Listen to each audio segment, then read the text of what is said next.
Who? Ha! What is it good for? Absolutely nothing. Salt. Who? Ha! What is it good for? Absolutely nothing. What's up, everybody? This is the way vegetables should be.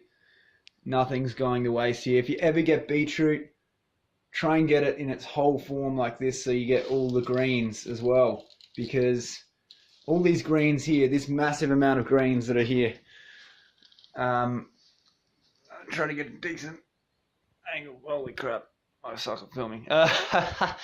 All these greens here, they normally just throw away, so it's really good to try and buy your beets like that, and you actually get two vegetables for the price of one. You've got the golden beets or whatever kind of beets you get, and all the goodness of the greens. Both awesome for your blood pressure, by the way. And in this video, we're going to take a look at what Dr. McGregor and Dr. McDougall say about salt.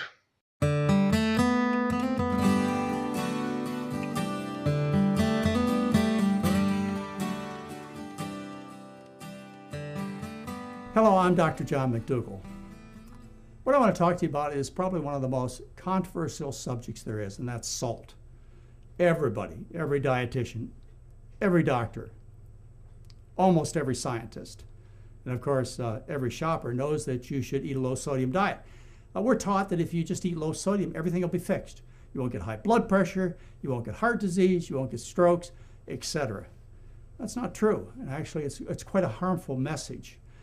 It's not true because it doesn't translate in the scientific research to show very much benefit to eating a low sodium diet. You know, if you eat a low sodium diet, it may drop your blood pressure a couple of points. You eat the McDougall diet. I'm just going to stop the video there. Okay, sure. Some people may only be able to drop their blood pressure a couple of points by restricting their sodium if their blood pressure is already quite low. Personally, I just want to chip in with my personal experience here. I'm not the same as everybody, obviously. Everyone's different. But personally, I've been able to drop my blood pressure by, well, my best reading on a low sodium diet is 103 for systolic. And my worst, when I was having as much salt as I wanted, was 160. So that's 57 points. So that's more than a few points. Just some food for thought there. Obviously, not everyone will be able to drop their blood pressure as drastically as me on a low sodium diet. However, I think a lot of the science supports that. Let me know what you think after we've listened to a bit more of McDougall and then Dr. McGregor. You drop your blood pressure, 5 to 10 times that much because you make a basic dietary change. Salt is a primary taste of the human being. I'm just going to stop it there again because so McDougall's point here is if you switch to a healthy plant-based diet, your blood pressure will drop and you can still have salt. True. However, not always. For instance, I was already eating a plant-based diet, already eating a healthy plant-based diet based on fruits, vegetables, nuts, seeds, and whole grains. I was not having alcohol regularly or in excess, and I wasn't having any drugs. I don't smoke, I do lots of exercise, and I have no other risk factors for blood pressure apart from perhaps some slight genetic predisposition to it. So I was already on a plant-based or starch-based diet, and my blood pressure was still 140 to 160 regularly. So for me, these points are not valid. You might remember from your high school or junior high biology that the tip of the tongue tastes salt with pleasure. Was that a mistake of nature? No, it wasn't. People are supposed to eat salt. In fact, we're supposed to seek salt. As a matter of fact, I can substantiate scientifically and logically that if you don't get enough sodium, you risk illness. You're compromising your body. You're asking your body to make huge adjustments to conserve whatever little minerals available. And as a result, there's evidence that you increase your risk of heart disease. Part of the video, Dr. McDougall actually suggests that there's evidence that having a low sodium diet increase your risk of heart disease or other illnesses. I've never seen this scientific evidence, but if anyone knows of these studies, let me know. I find it kind of interesting how he starts to get a little bit ambiguous with what he's saying here.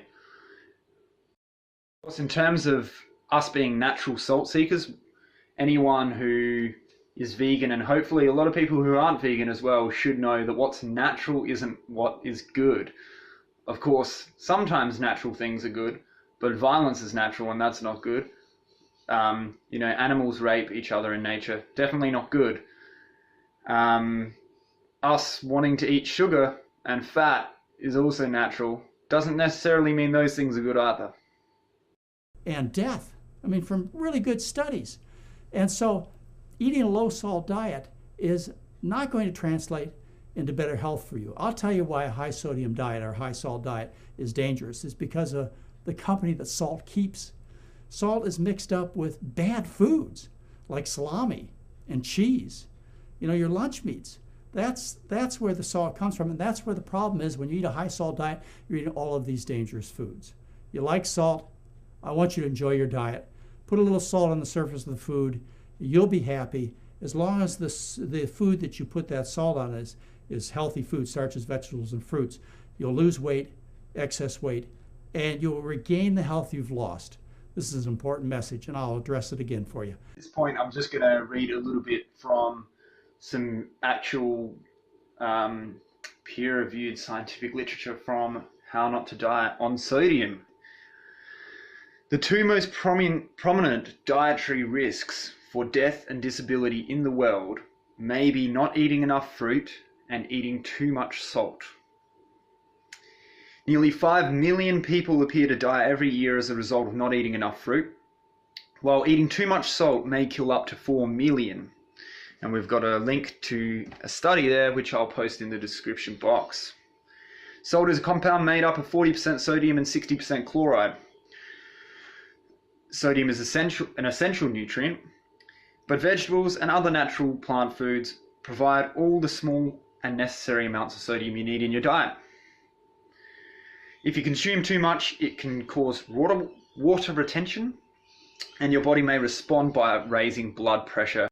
For 90% of our human evolution, we likely ate diets containing less than the equivalent of 1/4 of a teaspoon of salt's worth of sodium a day. Why? Because we likely mostly ate plants. I'll note here that those who lived closer to the equator in the past ate far more plants because there was far more plant abundance, and those who lived closer to the poles, such as descendants of Inuits and those kind of early people, obviously ate higher sodium diets because of what was available, namely fish. Lastly, according to the study referenced here, which I'll pop in the description box as well, humans are designed, I don't like to use that word, but that's the word that they use in the book, to eat 10 times less sodium than we consume, than the average person consumes in the Western world today. Not only does a high sodium diet drastically increase the chance of high blood pressure, cardiovascular disease, and heart and arterial problems, but in the past we also consumed very little salt. And in fact, if we have a look now, I'll pop it up on the screen, at the Yanomamo Indians of the Amazon basin, who still live a hunter-gatherer lifestyle and eat a lot of natural plant foods. These people consume very low amounts of sodium, extremely low, less than 500 milligrams of sodium a day. Now let's just take a look at their blood pressure readings here. So if you have a look on the screen, you'll see the male and females and their blood pressures and their ages.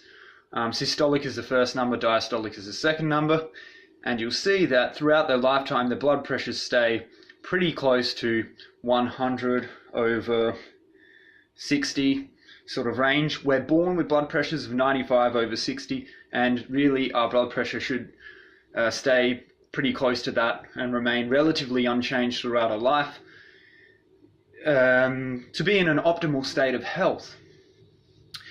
If you have any thoughts, you like this video, you disagree, or you agree with the things that I've said, let me know.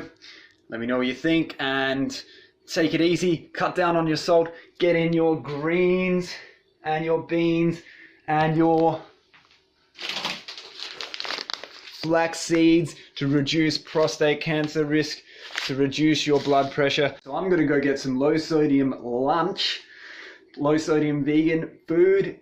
Enjoy your lunch or whatever you're eating, and I hope you're going to get some low sodium food as well and enjoy those plant-based gains.